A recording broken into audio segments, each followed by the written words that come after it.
एक अच्छा सा माहौल। सिस्टम ऑफ लिविंग देखें सबसे ज़्यादा मैटर करता है। एक 100 रुपये का नोट जेब में रख लें तो जो मर्जी सिग्नल तोड़ दें। कम से कम हमारा जो जुर्माना है वो 5000 रुपीज़ है।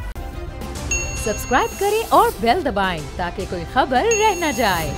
ये मेरा फेवरेट सेगमेंट है और पूरे हफ्ते मुझे फ्राइडे का इंतज़ार होता है क्योंकि मुझे पता होता है कि हम यहाँ पे बात करने वाले हैं सिविक सेंस की, एक नए विजन की। और जब भी हम सिविक सेंस की बात करते हैं तो हमारे जहन में सबसे पहले क्या आता है? जस्ट इमेजिन क्या आता है? मेरे जहन में सबसे पहले दुबई की मिसाल आती है क्योंकि हम पाकिस्तानी ही होते हैं जो यहाँ से दुबई जाते हैं, एकदम इतने बदल जाते हैं, हर चीज़ हमारी बदल जाती है, ट्रैफिक के रूल्स एंड रेगुलेशंस। और अगर हम ट्रैफिक की बात ना भी करें, समंदर की सफाई, वहाँ पे हम कोई कचरा नहीं फेंकते, रोडों की सफाई, सड़कों की सफाई, सिक्योरिटी के हवाले से हम अपने आप को बहुत सेफ महसूस करते हैं।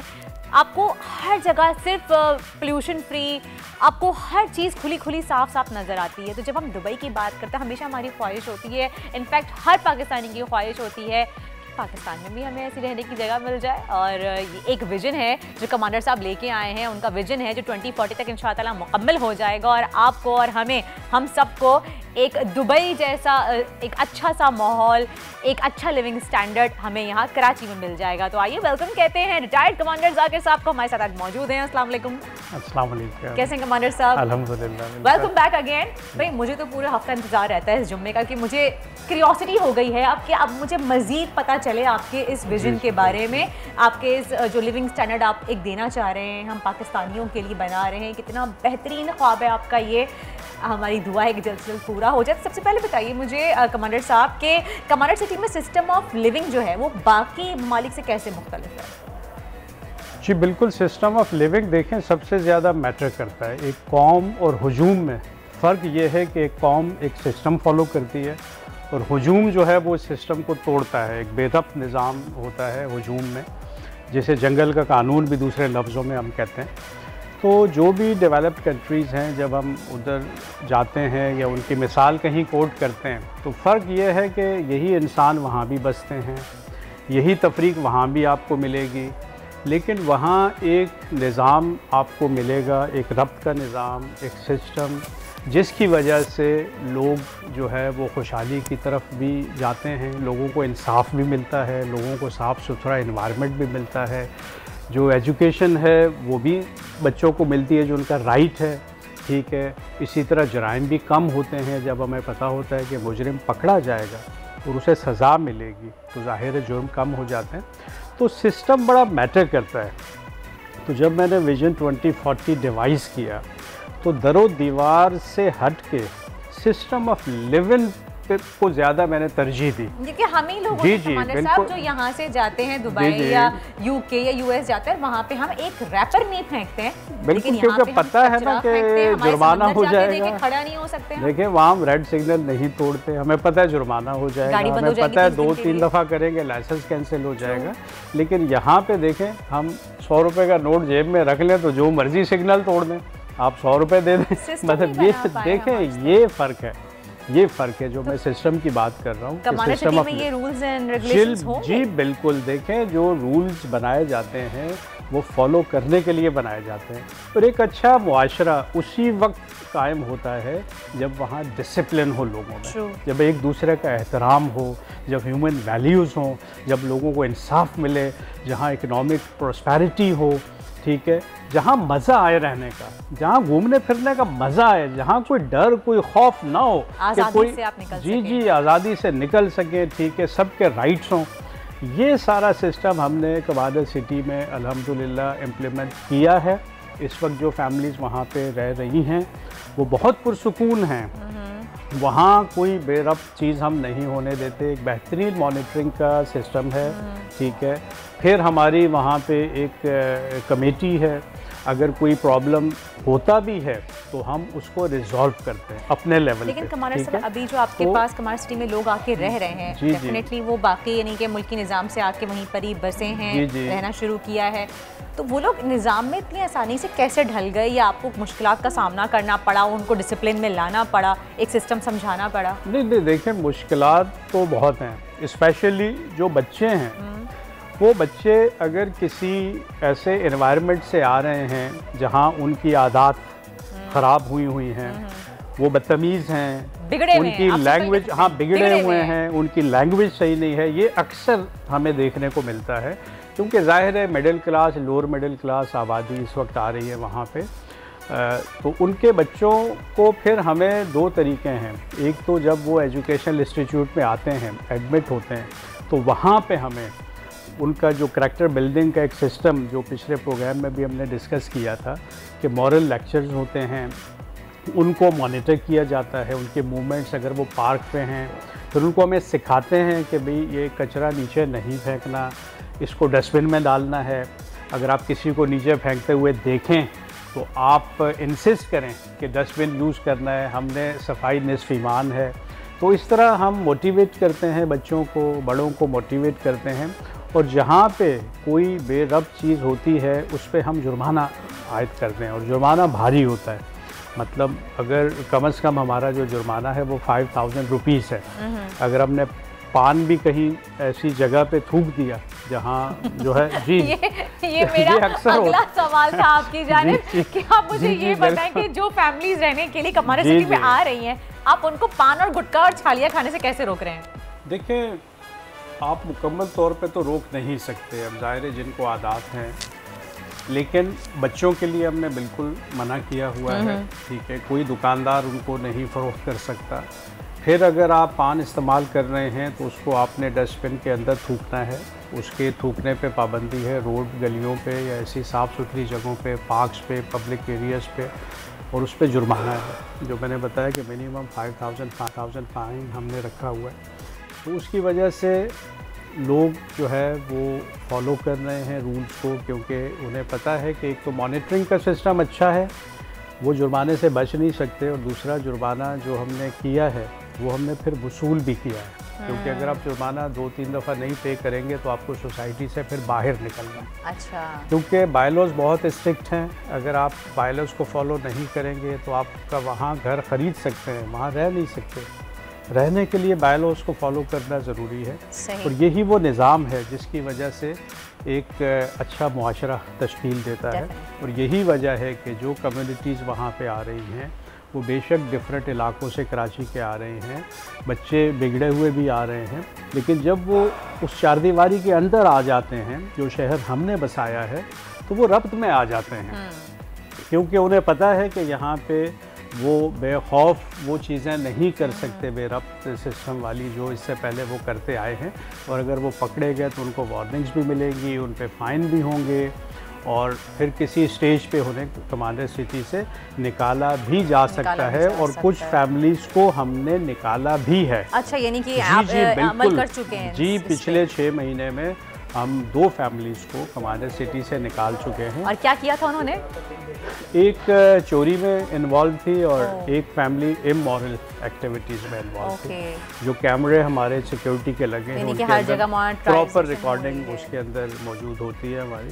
तो अब आहिस्ता आहिस्ता देखें, ये कोई इतना मतलब मुश्किल काम नहीं है, ये स्टेट भी कर सकती है, और स्टेट को करना चाहिए कि वो इस तरह का कोई निज़ाम लेके आएँ जिसमें लोगों को एक डर, एक खौफ हो कि अगर हम कुछ गलत करेंगे तो हम पकड़े जाएंगे और फिर हम पे फ़ाइन होगा। तो जब तक ये खौफ नहीं होगा उस वक्त तक कोई भी बेहतर निज़ाम नहीं आ सकता कि जहां आप किसी को छोड़ दें, किसी को सज़ा दें, तो उस वहाँ पे कोई कभी भी जब तक इंसाफ नहीं होगा, ठीक है, उस वक्त तक एक अच्छा निज़ाम नहीं बन सकता। तो आपके पास ज़्यादातर जो है वो मिडिल क्लास और लोअर मिडिल क्लास फैमिली है, यानी कि जिनके हम कह सकते हैं कि लिमिटेड वसाइल होते हैं। जी जी, बिल्कुल ऐसे। तो कमांडर सिटी का जो स्टैंडर्ड ऑफ लिविंग है या स्टाइल ऑफ लिविंग है, वो इन लिमिटेड फैमिलीज़ के जिनके वसाइल बहुत कम है उनके लिए कैसे ख़ास रोल प्ले कर रहा है? देखिए, यहाँ पे भी एक सिस्टम आ जाता है ना, जिसको जैसे हम कहते हैं रियासत मदीना का सिस्टम। वहाँ क्या था कि जो अंडर प्रिविलेज्ड हैं उनके लिए आप कोई ना कोई पैकेज ऐसा लेके आते थे कि वो अपने आप को इन्फीरियर फील ना करें। अब यहाँ पे भी जो गवर्नमेंट को सिस्टम एक बनाना चाहिए कि जो हमारी गरीब लोग हैं या पॉवर्टी जिन इलाकों में ज़्यादा है, वहाँ पे कुछ ना कुछ ऐसे इक़दाम ज़रूर किए जाएं, या उनको जॉब्स देने में प्रायोरिटी पे रखा जाए, या उनको राशन कार्ड दिए जाएं और सस्ता राशन उनको दिया जाए। तो इस तरह का कोई कदम ऐसा ज़रूर उठाना चाहिए कि जो अंडर प्रिविलेज्ड हैं वो भी सुकून से रह सकें इस महंगाई के दौर में। अब चले मुल्क की सतह पे तो हमने देखा बहुत अच्छा हमें इस पे काम होता नज़र नहीं आ रहा, लेकिन आपका पूरा एक नया विजन वो भी देख रहे हैं अपनी चार दीवारी के अंदर कमांडर सिटी की हमने इसको इम्प्लीमेंट किया, इस निज़ाम को। हम जो अंडर प्रिविलेज लोग हैं उनकी लिस्ट बनाते हैं, ठीक है, जब वो वहाँ शिफ्ट होते हैं उनका सारा डाटा हमारे पास होता है, फिर जितना हम उनकी मदद कर सकते हैं हम करते हैं। अब जैसे अभी एक राशन का सिस्टम हम इंट्रोड्यूस कर रहे हैं जिसमें हम तमाम राशन आधी कीमत पे उनके लिए होगा जो अंडर प्रिविलेज। जी, आटा, चीनी, दालें, मतलब ये सारी चीज़ें मार्केट से आधी कीमत पे मिलेंगी, ठीक है, उनके लिए, ठीक है। उनके बच्चों की फ़ी बहुत कम होगी, जिस तरह हम जब एजुकेशन पे हमने बात की थी। जी, फैमिलीज़ का पूरा मॉनिटरिंग करेंगे आप। देखिए, महरूमी नहीं होनी चाहिए, महरूमी के शिकार ना हो, ठीक है। रब ने हमें सलाहियतें, किसी को बहुत दौलत से नवाजा है रब ने, ठीक है, कि वो सोने का चम्मच मुंह में लेके कुछ बच्चे पैदा होते हैं, ठीक है, कि बाप दादा की जायदाद है सारी, और कुछ गरीब होते हैं जो मेरी तरह जो है वो अपनी मेहनत से आगे बढ़ते हैं और अपने आप को मनवाते हैं फिर किसी स्टेज पे। तो जो इस तरह जो है वो इंसान देखें जिस्मानी तौर पे भी माजूर हो सकता है कोई, ठीक है, ये मतलब अब रब की मर्ज़ी है। अगर पैदाइशी कोई आपकी डिसेबिलिटी है तो अब डिसेबल लोगों के लिए भी आपने, जिस तरह हम जब 5% घर मुफ्त देते हैं तो उसमें 3 कैटेगरीज होती हैं, एक बेवा, यतीम बच्चे, माइनर्स और डिसेबल पर्सन्स, ठीक है। तो उनको साथ लेके हमें चलना होता है। इनके लिए फिर हम जॉब्स भी क्रिएट करते हैं, इनको जॉब्स में हम प्रायोरिटी पे रखते हैं।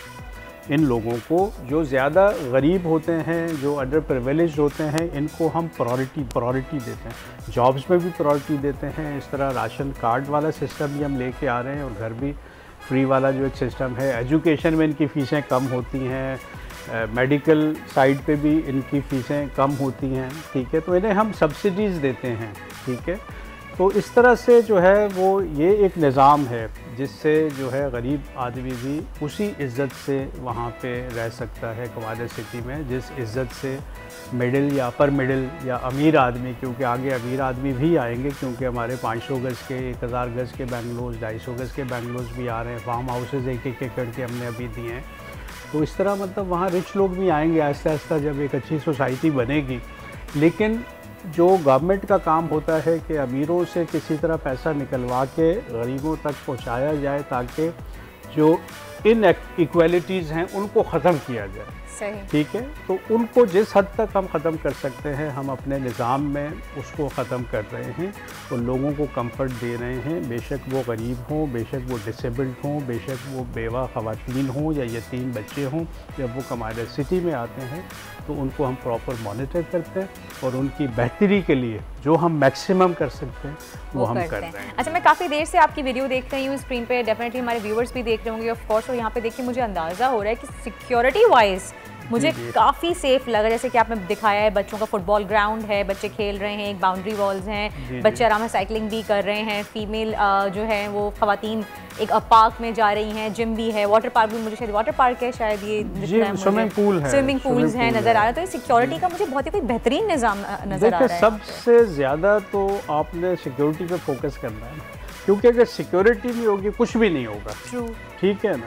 तो अब मोबाइल छीनना शुरू हो जाए, घरों में डाके पड़ना शुरू हो जाए, चोरियाँ होनी शुरू हो जाए, अगवा होने शुरू हो जाए, तो फिर कौन उधर आएगा, ठीक है। तो सबसे ज़्यादा फोकस मेरा चूँकि सिक्योरिटी पे था, वहाँ पे बेहतरीन मॉनिटरिंग का सिस्टम हमने रखा है।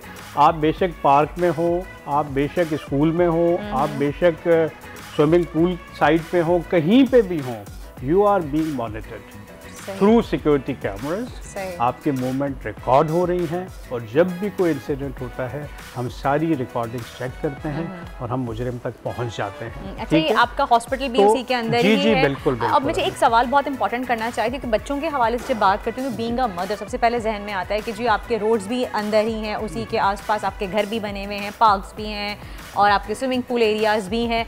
तो आप लोग गाड़ी की स्पीड वगैरह कैसे मॉनिटर करते हैं? कि जी बच्चे तो डेफिनेटली रोड भी क्रॉस कर रहे होंगे, बच्चे तो आ जा रहे होंगे, वो तो फिर बच्चे जब खेलते हैं तो वो ध्यान भी नहीं रखते हैं। तो इन चीज़ों को कैसे ख्याल रखेंगे? ट्रैफिक कवानीन के हवाले से बात करें। देखिए वो भी आपके रूल्स में ही आ जाते हैं ना, वो भी आप सिस्टम में ही वो चीज़ें आ जाती हैं, ठीक है। वहाँ स्पीड लिमिट है, स्पीड लिमिट डिफरेंट जगहों पे डिफरेंट है, ज़्यादा स्ट्रीट्स में कम है, जो हमारा मेन बुलेवार्ड है उसमें थोड़ी ज़्यादा हमने स्पीड लिमिट रखी हुई है, लेकिन आपको उस स्पीड के अंदर रहना है। फिर बच्चों के लिए जहाँ वो उन्होंने स्केटिंग करनी होती है, अलग हमने वो जगह बनाई हुई है, वहाँ पे वो स्केटिंग करें। इस तरह साइकिलिंग करनी है तो उसके लिए जो मेन 2 लेन्स हैं वो नहीं इस्तेमाल कर सकते, वो 3rd लेन में लेफ़्ट वाले में जो साइकिलिंग करेंगे, साइकिलिंग की अलग लेन बनाई है आपने। इसी तरह जो है स्पोर्ट्स के लिए उनको स्पोर्ट्स एरिया में जाना है, वो रोड पे गलियों में बिल्कुल इजाज़त नहीं है किसी किस्म की। जैसे गलियों में क्रिकेट चल रहा है तो बैडमिंटन चल रहा है, बिल्कुल इजाज़त नहीं है, बिल्कुल इजाज़त नहीं है। उसके लिए चूँकि हमने जगह जगह हमने वो फैसिलिटीज़ वो बना के दिए हैं, तो फिर वहाँ पे और वहाँ प्रॉपर जो है हमारे ट्रेनर्स होते हैं जो प्रॉपर बच्चों को सिखाते हैं। स्पोर्ट टाइमिंग हैं अलग अलग, हॉर्स राइडिंग है वहाँ पे, स्विमिंग है, तीरंदाजी है, ठीक है। अब तीरंदाजी से चूँकि फोकस इम्प्रूव होता है बच्चों का, तो वो भी हमने मस्क रखी। तो ये है कि बहुत हेल्दी एक्टिविटीज़ हैं जिसमें तमाम बच्चे भी हिस्सा ले सकते हैं, तमाम बड़े भी हिस्सा ले सकते हैं, और यही एक अच्छे मुआशरे की पहचान होती है कि वहाँ पे इस तरह की हेल्दी एक्टिविटीज़ होती हैं, वहाँ पे एक रब्त का निज़ाम होता है, वहाँ पे रूल्स एंड रेगुलेशन को फॉलो किया जाता है। और यहाँ चूँकि सब लोग फॉलो कर रहे हैं, तो इसलिए मुझे उम्मीद है कि इंशाल्लाह जब मेरा मॉडल 2025 में ये कंप्लीट होगा, तो 5000 घरों का या 25,000 लोग जब इसमें बसेंगे, तो फिर मैं सही मानों में दुनिया को दिखा सकूंगा कि आए देखें एक बेहतरीन सिस्टम ऑफ लिविंग, आके देखें कमांडर सिटी। बेशक, और इंशाअल्लाह हम भी देखने के लिए आएंगे, और हमारी दुआ है कि जल्द से जल्द आपका ये ख्वाब, ये विजन आपका जल्द से जल्द पूरा हो। आमीन। Thank you so much for coming commander साहब, बहुत बहुत शुक्रिया आपके वक्त का। और जनाब आप देखें कि रियासत मदीना की जब हम बात करते हैं और उसके लिविंग स्टाइल की हम बात करते हैं, तो कमांडर साहब का ये ख्वाब है, ये विजन है, रियासत मदीना जैसी एक छोटी सी वो रियासत अपनी कमांडर सिटी के नाम से बना सकें, जिसको इनाम दिया है विजन 2040 का। इसी दुआ उम्मीद के साथ कि इंशाअल्लाह जल्द पूरा हो, और आप हम जैसे लोग भी जो दुबई जाने के ख्वाब देखते, दुबई में रहने के ख्वाब देखते हैं, वैसा ही लिविंग ऑफ सिस्टम हमें पाकिस्तान और हमारे अपने शहर कराची में स्पेशली मिल जाए। बहुत अच्छी कवरेज की है, ये मार्च की तो ज़बरदस्त कवरेज थी, बॉल की प्रॉब्लम सबसे बेस्ट थी। सबसे ज्यादा रील्स और सबसे ज्यादा रेटिंग के साथ बोल रहा नंबर 1। सब्सक्राइब करें और बेल दबाएं ताकि कोई खबर रह न जाए।